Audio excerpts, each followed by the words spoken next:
Welcome to Tapping Vegas, brought to you guys by Better and Green. Today we're breaking down Yan versus Figueiredo. Bobby, another winning week. We're absolutely killing it on that front. So let's keep the good times rolling, man. Let's talk about these 5 fights we have picked out. And if you guys haven't yet and you want to get in on these bets, please click the link in our description. It'll take you to all the sports books that are legal in your state that we're partnered with. Give you guys some promos so you guys can get some extra cash in your pockets right now. Especially, times are a little hard right now. So you get a little extra cash just by jumping on some bets that we're on. We're going to try to get you guys paid out as well with the bets you do play. So, Bobby, why don't you take this first bet away? Carlos Ulberg versus Volkan Oezdemir.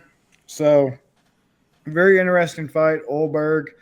Originally, when Ulberg first came into the UFC, I was a little skeptical of him. I thought maybe he was just making his way into the organization based off his friendship with Adesanya, being a member of City Kickboxing, things of that nature, because he lost his debut in March of 2021 in round 2 to Kennedy Njoku, of all people. Got knocked out cold by him. And since then, credit to him, he's really turned his career around, made the most of his opportunities, and he's been on a 6-fight win streak so far. So kudos to him for turning around. A lot of finishes in between. He's had 3, 4, 5 finishes out of 6 fights. KO'd Alonzo Minifield. That's his latest fight this past May on the UFC St. Louis card. Very impressive in round 1, 12 seconds in. Submitted a guy, Jung Da-un. So, yeah, a lot of good things going on with Carlos Ulberg. He's really turned it around for me. Starting to think a little bit more highly of him. Volkan Oezdemir, not doing too bad as of late himself, coming off a nice round 1 KO of Johnny Walker this past June. We predicted that, by the way. You're welcome. Rear naked choke over Bogdan Guskov round 1, September last year. So doing big things himself. So nonetheless, though, all things considered, Ulberg versus Oezdemir, how do I see this fight playing out between two guys, both heading in the right trajectory at this point of their careers in this light heavyweight division of the UFC? I think Ulberg's going to be the guy to take it.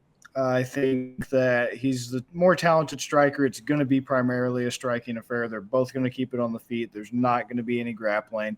I think Ulberg's powerful. I think he's precise. I think he has more kickboxing and boxing experience than Oezdemir. And he's pretty much just going to be able to kind of pick apart Oezdemir kind of however he wants. I know that you can't do MMA math and look too much into things, but I mean, for Oezdemir to lose to Nikita Krylov, that looks terrible. For him to lose to Prochaska by getting KO'd in round 2, that just looks terrible. You know, to lose to Dominic Reyes, that looks terrible. Anthony Smith, it looks bad. So I do believe that Oezdemir's turned things around. I think he's definitely a top guy in the division. He'll probably forever be around top 15. I just think right now, with how good Ulberg's looked in his last 6 fights, with kind of the way he's progressing through the division and finishing everybody except for that one fight right after he recovered from his loss, he won by decision. I just think Ulberg has the momentum. He has the experience. He has, the striking acumen to be able to go out there and just really take it to Oezdemir. I mean, he's got kickboxing experience, boxing experience, MMA experience, everything. The man is a very refined striker for the sport of MMA, and especially hanging around Israel Adesanya doesn't hurt things either when it comes to increasing your striking knowledge and technique and abilities. So I'm going Ulberg on this. The money line's not looking that great. Right now, if you go off of just money line, you're getting Ulberg at a minus 230, which isn't terrible because honestly, I feel like it should be even worse. He should be even more of a favorite. Oezdemir's at plus 190, so to take that edge off, I'm going to say KO TKO for Ulberg. That's at a plus 130. That'll take that edge off a little bit there. You could even get cheeky since it's a 3-round fight, say decision, and get plus 240 on that and make a little bit back. Let's see here. If you go yeah, I figured they wouldn't let you make much money off KO TKO decision double, and that's minus 225. So I'm just going to say KO TKO outright at plus 130. Prochaska has some power in his hands. I believe Ulberg does as well. Plus, Ulberg's actually a technically sound striker. He's not just winging it like Prochaska. He's not just reckless abandon. He's pretty precise. He's pretty good at setting up his shots. I think he gets it done with KO TKO to take off the edge of the money line. What do you think? You know, I'd never dream, Bobby. I go to bed and I wake up hours later. That's just kind of I'm that type of guy. You go down, then you're up. I don't have a lot of dreams, but I actually did this week after like a night of research. I had a dream about this fight. And I was dreaming that I was watching it and Ulberg was winning on the cards, and then he rocked Oezdemir and it kind of wobbled him. And he started, like, they were on the close end of the cage. And then he kind of walked back to the far end of the cage. And Ulberg just kind of, like, ran in at him to finish him off. And Oezdemir caught him and knocked him out cold. Wowzers. And I'm saying, as someone that never dreams, for me to remember that, I remember waking up and being like, what the heck is going on? Like, that was just really weird. I don't know what that's about. So I have to be on Oezdemir here. I'm not saying I'm a prophet. I'm not even saying any of this.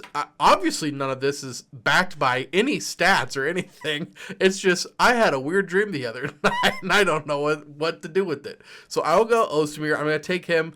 Also, one of the things I'm thinking about here is that this is, like you said, I don't think that this is going to be a grappling fight. This is going to be, they're both standing up and boxing. Who can catch the other one first? So the fact I can get Oezdemir on the money line at almost 2-1 odds, I like that. And then I'm looking at the money Vegas side over here. Oezdemir getting 14% of the bets and 27% of the money. So there's about 13% sharp money coming in on Oezdemir. 27% at plus 190.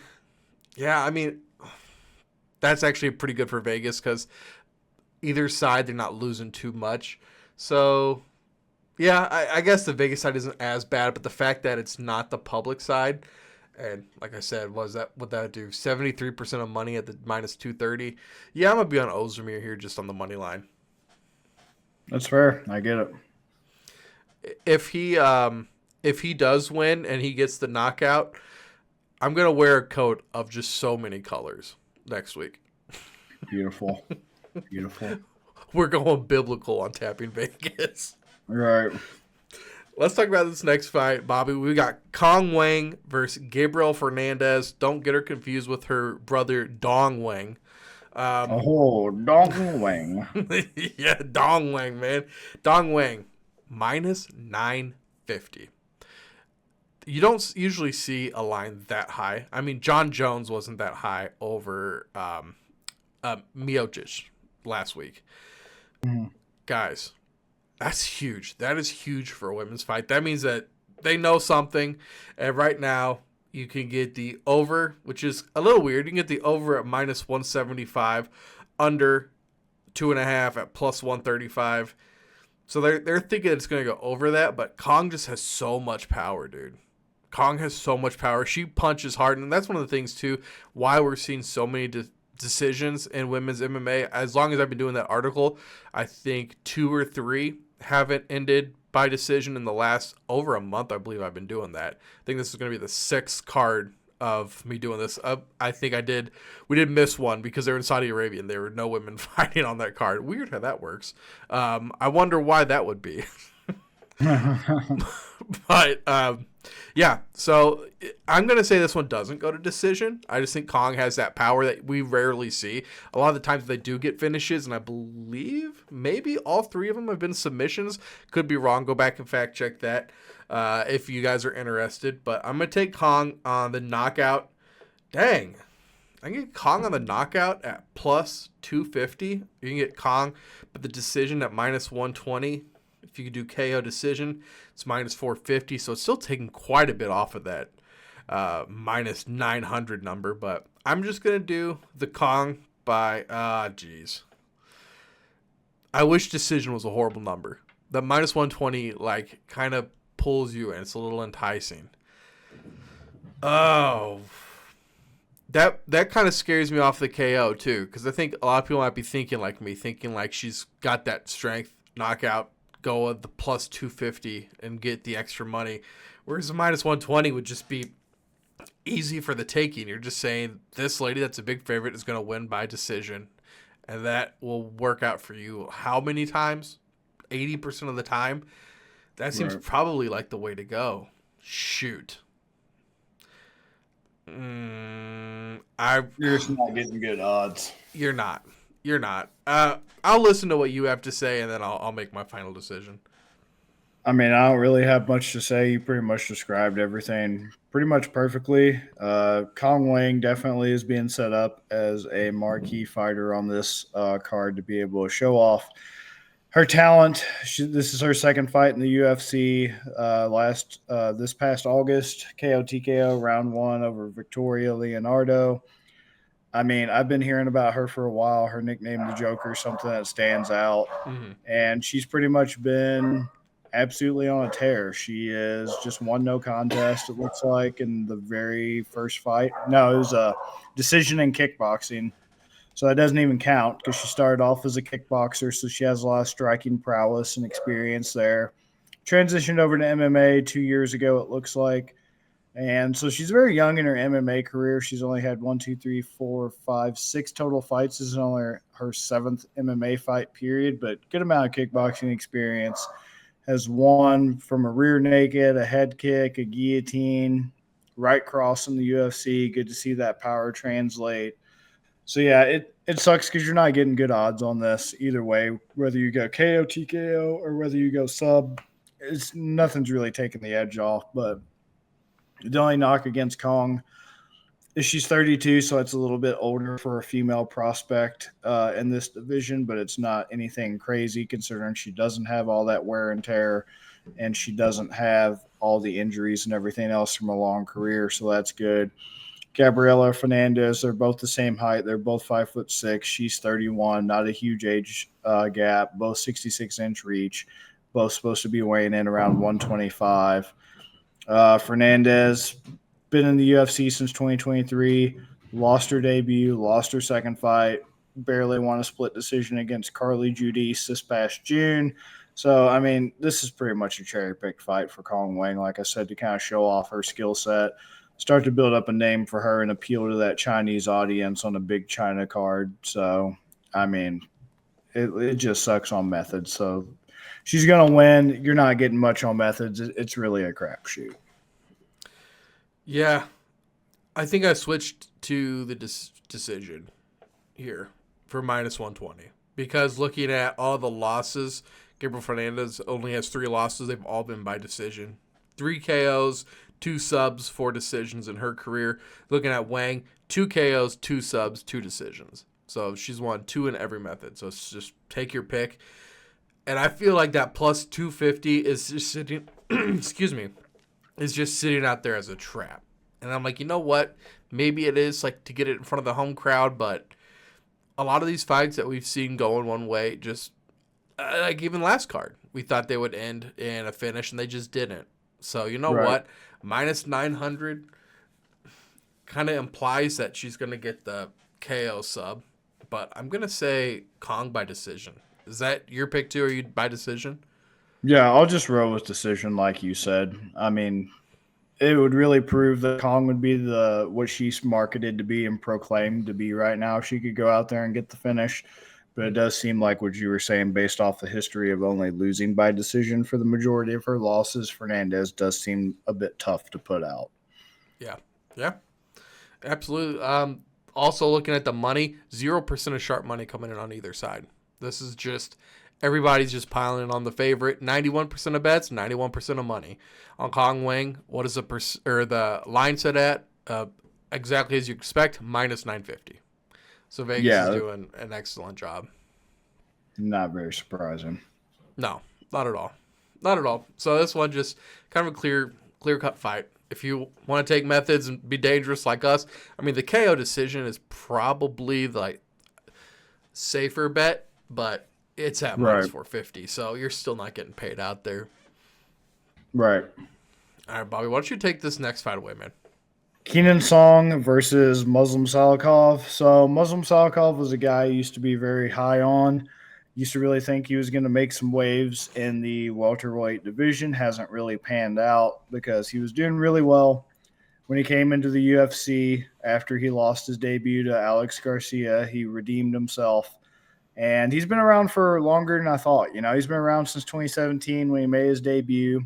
So he's starting to have some wear and tear, a lot of miles in the UFC, Lost his debut, as I mentioned, went on a 5-fight win streak. 2 years ago, lost to Li Jingliang by strikes, beat Filal by strikes, lost to Dalby, lost to Randy Brown this past February. One punch, round one knockout, tough loss. Fought Santiago Ponzinibbio this past July, barely won a controversial split decision. I'm just not as hype on Salikhov as I was in the beginning of his career following him. And after he went on that 5-fight win streak, he just has not been able to replicate that success after he lost to Li Jingliang. Truthfully, most people could make a strong argument he should be 3 losses in a row right now with one of those by finish.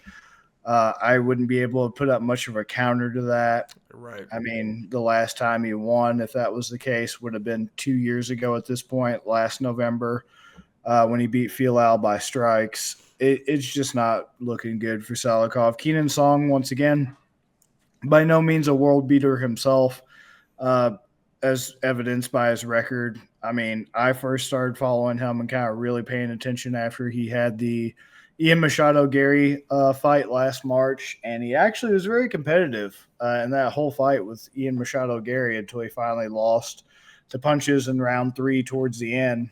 So I was pretty impressed by taking Ian Gary to almost a decision when he has just been – I mean, when you lose to Max Griffin in 2021 to punches, that's bad. I'm sorry, but that's a pretty damning indictment of you as a fighter, losing to Max Griffin in 2021 to punches. That's bad. Beat Rolando Bedoya after the Machado-Gary fight last August, lost to Kevin Jusay last December, fought August of this year, beat Ricky Glenn, unanimous decision. So 1 loss, 1. I think he gets this win. Once again, he's a Chinese fighter on a Chinese card. They're trying to appeal to the Chinese market. They're trying to make MMA more popular in that part of the world. Traditional martial arts very much still has a stranglehold on the Chinese scene. It's very much still the traditional, kung fu, the traditional there's like something they do in the park for like exercise. I forget what it's called, but like Tai Chi, like stuff like that they do instead. So MMA's just recently in like the past 6 years kind of become a theme in there with like, I think they're still trying to do the Shanghai Performance Institute. So they have one in Vegas, one in Shanghai. Obviously, Yan Xiaonan, who we'll be talking about later, Kenan Song himself, Song Yadong, and then Weili Zhang, obviously big Chinese names. So they're benefiting from starting to get some big names in the sport from that area of the world, but it's still just they're trying to break in. And how they're going to do that is by putting on these cards in China with some decent Chinese fighters to be able to have pretty appropriate matchups, to be able to give them a pretty decent shot at getting a win so that they continue to build up that audience and get people motivated to watch this instead of just watching their national fighters get destroyed. So all that to say, I think Song Kenan takes this fight. It sucks because I do believe actually, no, you're getting him at a pretty decent odd. I'm going to take just money line on him at plus 154 since you're getting him at plus odds because with how Salikhov's looked and also the huge age difference, this is where age starts to play a role in things because Kenan Song, 22-8 in pro MMA, 34 years old. You got Salikhov 20-5, but he's 40. He's 40 years old. And that's right around where you have to be really elite in the MMA world to be able to continue to rack up wins and to continue to have a place in the sport. Those are your outliers like Yo Romero, Randy Couture. Those are the guys that could still be competitive around that age. I don't think Muslim Salikhov fits that mold in any way, shape, form, or fashion. I think he's got too much wear and tear, taking too much damage, and he's just going to get caught by Song Kenan. Once again, I don't think Song Kenan's a world beater by any means. I just think in this particular fight, analyzing the specifics of it, this is a winnable, good matchup for him to be able to do all those things I already discussed. So I'm going to play it safe and just take the money line since you're already getting them at good plus odds. I think he gets the job done. I just don't feel confident enough in the fight to go down to a specific method because that's where I feel, you end up shit in the bed, so to speak. So just going to play it safe with money line. I think he gets it done. I think it won't be an exciting fight. It'll primarily be a striking fight. They both like to stand, especially with Salikhov being a wushu Sanda guy. Kenan Cong, just from watching the Gary fight and other fights, like the Ricky Glenn fight, likes to keep it standing, just kind of point fight, just kind of pick, just hit, not get hit. Pretty basic stuff there. So what do you think? I'm not going to disagree with anything you said. I think it was pretty much all accurate, except I'm just going to take a different pick here. So I am on the Salikhov side here, and I feel like Salikhov might have burned us 2 times in a row because we picked him against Randy Brown, and he looked so slow and so old. And I was like, wow, man, like, this is not the Salikhov that I remember. Like, he looked really, really bad. And so I think we flipped, and then we covered Ponzinibbio. We picked him. He should have won. I mean, if you're watching the fight, in my opinion, Ponzinibbio should have won it. I don't know why. I don't know why Salikhov got the win there, but he did. I'm going to be on Salikhov here because I just feel like it's the ugly pick. You're looking at, if you do the little drop-down menu on DraftKings, 54% of the bets are on Salikhov, and then you're like, man, but he's like 40 years old. Like, why is everybody on him? And then this other dude is from China. He's the Chinese fighter fighting at home. He's younger, and he's the underdog. Like, I'm going to pour in on that. And we're seeing the bets split at about 54% for Salikhov, 46% for Cong. But then you look at the money that's coming in, 70% of the money. So you're seeing a lot of sharp money. It's, 24% of sharp money coming in for Cong. And then we're only seeing 30% of money for Salikhov. So Vegas is going to pay out 70% of the money at plus 1.5 odds versus paying out at almost 1 to 2 odds at 30%. I know what side Vegas is on here, and I don't know if that Sanda, the like combat grappling style, if he's going to be able to. And once again, I think, like you said, this is going to be a standing fight. I don't know if they see it as he's going to get a takedown. This is a bad matchup that way. I just don't understand why, if so much money is coming in on Cong, like money is pouring in on. We were just talking about Kong Wang, and that's exactly what we've seen. She had like, I think it was 60% of the money last night or 2 nights ago, and she was like a minus 600 favorite. Now 90% of the money minus 900 favorite. Like, that makes sense. But why is the money coming in on Cong and the odds still have him as an underdog? That's weirding me out. So that's why I'm going to be on Salikhov. Nothing to do with really the fight styles, because if it does stay standing, once again, I feel like it's more 50-50 there. Right. All right, let's talk about the co-main event. That is Xiaonan versus Tabatha Ricci. Yan we saw at UFC 300, I believe it was. She fought the champion Weili Zhang, which, once again, this is a Chinese card. Where is Zhang? Bobby, do you know? Right, that is a good question. I don't know where Weili Zhang is. Because if Yan just fought on 300, Zhang, I feel like she should be, if not like on this card, she should be headlining it. Why is Yan and Figgy headlining it? This is kind of a little bit of a rant, but this just really surprised me. Is she injured or something, or is she just not fighting? Let's look it up. Let's see what's going on. Well, just says she faced her on April 2024, and she won by unanimous decision. So, I don't know. Maybe she's just taking some time off. Because since it was it was honestly she won and everything, and she should have really got the finish. So that was her second defense of the title. So, I don't know. Maybe since she just already defended the title twice, she just kind of wants to take a little bit of time off to heal and whatnot. John Jones style. Right, yeah. So with Yan here, once again, we did see her get choked out and go out, but apparently that fight went to decision. That was so frustrating for you and me, Bobby. That was just so infuriating. She's clearly out, and they just revive her. They just, like Nazi zombies, just went in, hit her with the revive. Seeing 74% of the money, 74% of the bets, 65% of the money on Yan. Tabatha Ricci, she's a grizzled vet, 26% of the bets, 30% of the money, 35% of the money, at plus 164. I think I'm gonna have to go with the public on this one and go with like again the kind of the nasty side here, but yeah, I'm gonna have to go with Yan. I just think she looked really tough and gave Weili Zhang a run for her money, and I don't think Tabatha Ricci's on that level. Once again, you can't do MMA math, but Yan is the highest Chinese fighter on this card. She's the co-main event, so she is the main of China main event here, and they gave her Tabatha Ricci, which just seems like a really winnable fight. So I have to go Yan here. I'll just take Yan on the money line, so I'm not like messing around with it.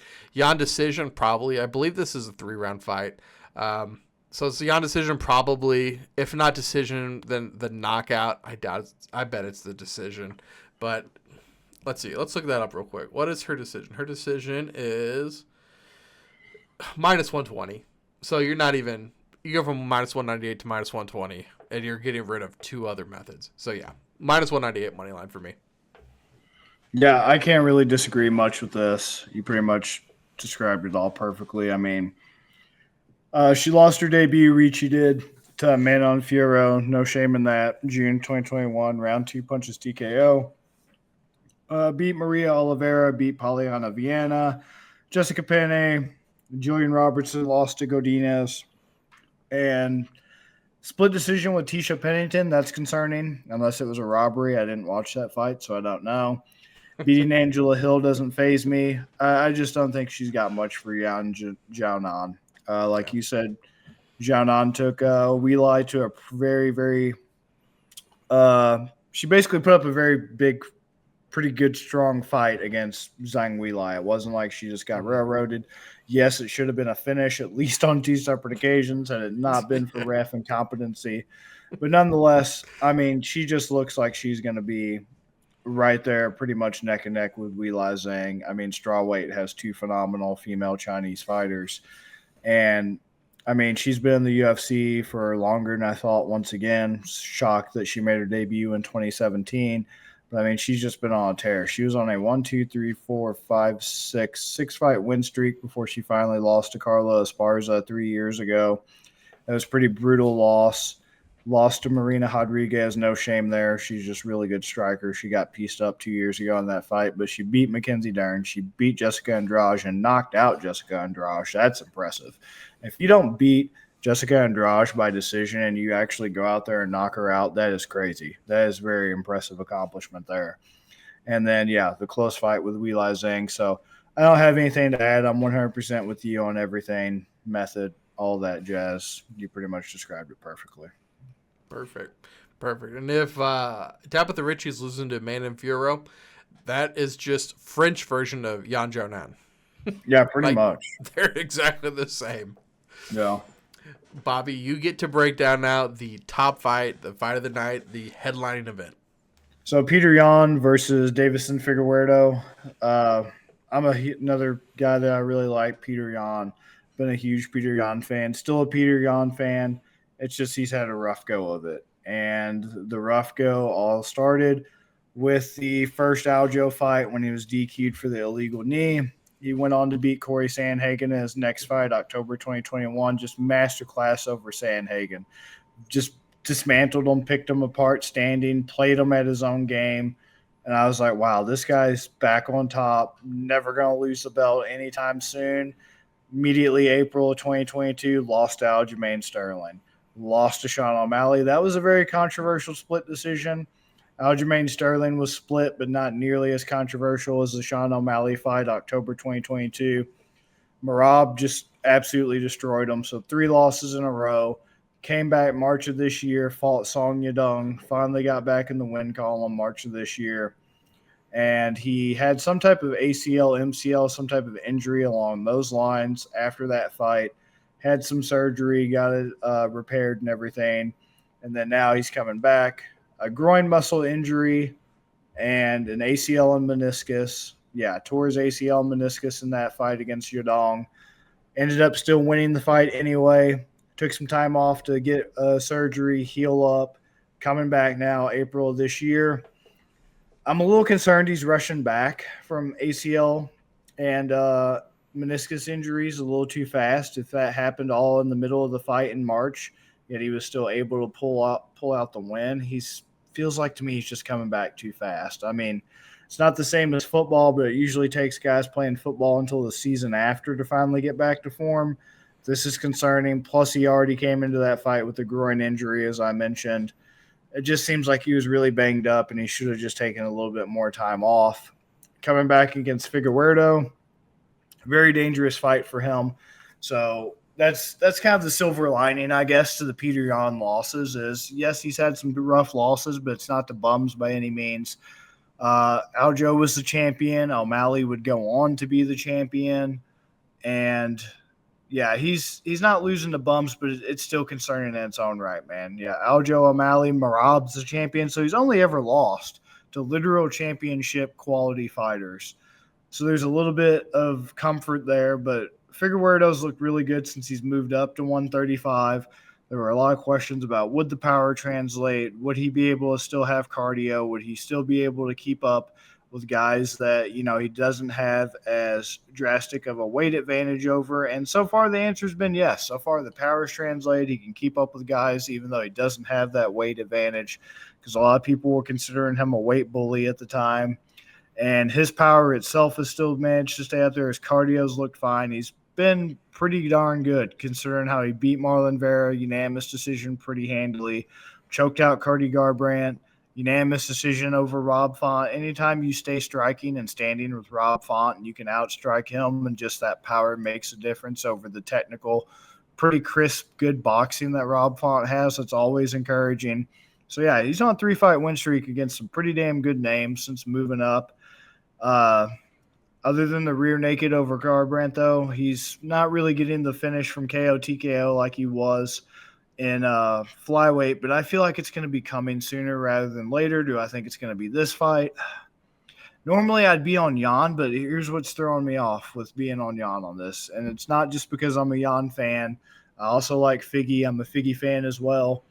But what's giving me fits is I don't get how Petr Yan – yes, I get he won his last fight March of this year, but once again, it was his first fight in 3 that he won. He lost the previous 3, finally won, but he's coming off all these major injuries. One he came into the fight with. The other 2 occurred to him in the middle of the fight just a few months later. March to November is not a good amount of time to recover, and he's already a minus 305. And Figgy on money line alone is plus 245. I just feel like somebody's asleep at the wheel here. I just don't understand. If Yan came out of the fight completely unscathed and it was a masterclass, okay, fine. But it's really concerning that a guy coming off all those injuries that just not that long ago, we were wondering if he was even still going to be in the UFC. Is he going to get cut? Does he just like fall off a cliff? Because so many guys and girls just look so dominant. They look so amazing. And you start off, oh, okay, they're losing. But yeah, like Yan, at least they're losing to the champ, or who would go on to be the champ. So he's only lost to 3 champs, but they still just fall off a cliff and something happens, injuries, wear and tear, the mental aspect of just like, okay, you've lost 3 in a row. And yes, it's been the championship fighters, but you lose a lot of motivation. You lose a lot of positive thinking, and you have to kind of dig yourself out of the hole at this point. Like, what do I have to do when I'm losing very close decisions? What can I do? And coming off a loss to Merab where you had no chance and it didn't matter that you defended 40 out of 45 takedowns, all that mattered was the 5 that he did get on you. It can really mess with your mental state. And for all those reasons, I just don't get why Yan is so much of a favorite, because for him to be at those odds, to me, I would have perfectly understood in 2019 and 2020 when he was at his peak, at his highest, on his ascent, climbing up the rankings. But now in 2024, almost 2025, coming off of everything that's happened to him, I don't get it. And I don't feel like it's justified, and I feel like it is a setup. And that's why I at least got to go Figueiredo money line. He's got the momentum. He's got the 3-fight win streak since moving up. All the questions about him moving up have pretty much been answered at this point. He's the guy who's got the positive mental state. He's the guy that's got things working for him. And Petr Yan's the one coming off the injuries. And he's the one that's got something to prove that can either motivate him and that can cause him to have a chip on his shoulder, which is what he's usually had for most of his career and has led to him having so much success. Or it can be like, Okay, that was great when I was climbing up the rankings trying to make a name for myself, but now it just depresses me. Now it's just I have all this crap going on with me. What do I have left to prove? His back's in a corner. Is he going to fight his way out? Is he going to kind of succumb to the pressure? At the odds that I'm getting it, I just can't pass up Figueiredo. I just can't pass it up at plus 245. It's just too good. He's too powerful. He's got really good boxing. Well, not like technically crisp boxing, but nonetheless, thudding power. Pretty decent grappler. Yan primarily strikes, but he will do like trips and sweeps from standing, like Thai style trips and sweeps and whatnot too occasionally.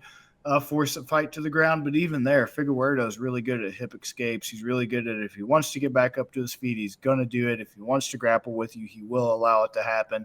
And eventually he can choke you out after rocking you like he did to Joseph Benavidez, like he's done to countless other people. Benavidez, in my mind, just sticks out the most because of how badly he rocked him and how he put out Benavidez while Benavidez was screaming with a rear naked choke.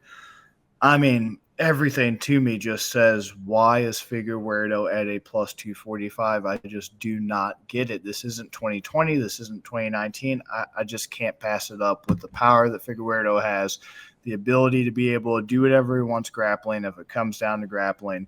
I mean, yes, Yan is technically the better striker and he has power in his own right, but I just don't think he's going to be able to honestly kind of stand toe-to-toe with Figueiredo. I wouldn't be surprised, honestly, if Figueiredo knocks him out. But for now, I'm just going to go with the money line. What do you think? Like you said, I agree with a lot of what you said. This line is very odd to me as well. You said it perfectly. Petr Yan's been struggling, whereas Figueiredo, man, he's kind of been on a tear lately. Now, this is part of my problem here. So we're seeing 41% of bets on Figgy, 59% on Yan. It's like, okay, kind of expected. Then we're seeing 33% of money on Yan and 67% on Figgy. So what is that? 26% of sharp money coming in on the Figgy side for that plus 245. Now we're starting to lean to almost 70% at almost 3-1 odds. Well, 2.5 to 1 versus 33% at minus 305. So they're paying out like 10% of the pot, basically. That really feels like Vegas is leaning Yan here. Once again, this is kind of a weird card where it seems like a couple of these favorites are the Vegas side as well, or some of the underdogs for the Vegas side as well. It's just been this is just kind of a weird card money-wise looking at it like that. So I'm going to be on Yan here. It's weirding me out. I don't know, Petr Yan, if he could get the KO or the decision. I don't think it's going to be a sub because I don't think he wants to grapple with Figgy. Man. But see, even if you do the double method KO decision, it's minus 280. So I don't love that. But I think, like Peter, he's had these losses, like you said it perfectly, to all these champions and stuff.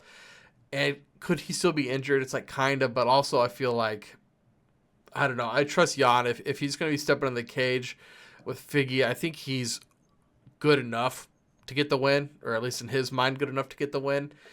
It just seems like everything's trending Figgy's way. So I think I'm going to have to zag here and go with Peter and just take that nasty minus 280. Yeah.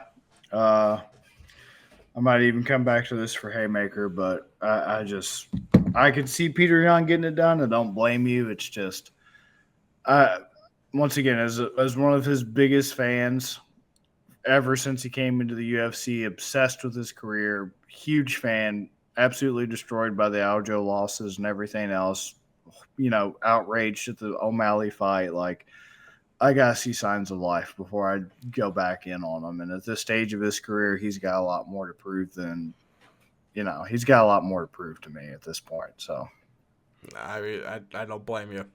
I don't blame you. Also, I think that Chinese crowd's going to be rocking for Yan. Yeah, I do agree with that for sure. And Bobby, you're talking about a Haymaker, which is perfect for me to throw it in again real quick. If you guys haven't yet, make sure you do like and subscribe so you guys get notifications every time we post a new video. Also, in the description of this video is all the sports books that we currently have promos for. If you guys click that right now for DraftKings, if you bet $5 and the bet wins, you guys get $150 back in free bets. So, Bobby, take it away. What can people put $5 on? Actually, you know what? Maybe put $5 on something else. Put $5 on something else. Get $150 in those free bets because you want that bet to hit. But what high odds bet can they use that free bet cash with to bet on? So what I'm looking at for my haymaker is always just an absolutely insane value that I actually think will come through with a pretty decent statistical odd of success, something realistic that will still pay you out, still get you, some huge winnings, some earnings here. And for that, once again, I just got to go back to the Figueiredo Yan fight. And I just really have to be in on Figueiredo by KO, TKO, or sub at plus 600. That's way too good to pass up at those odds. It's a 5-round fight. And I think somebody's probably going to get finished in that fight. It's either going to be Figueiredo or it's going to be Yan, but I think it's going to be Yan. I think he finally gets finished.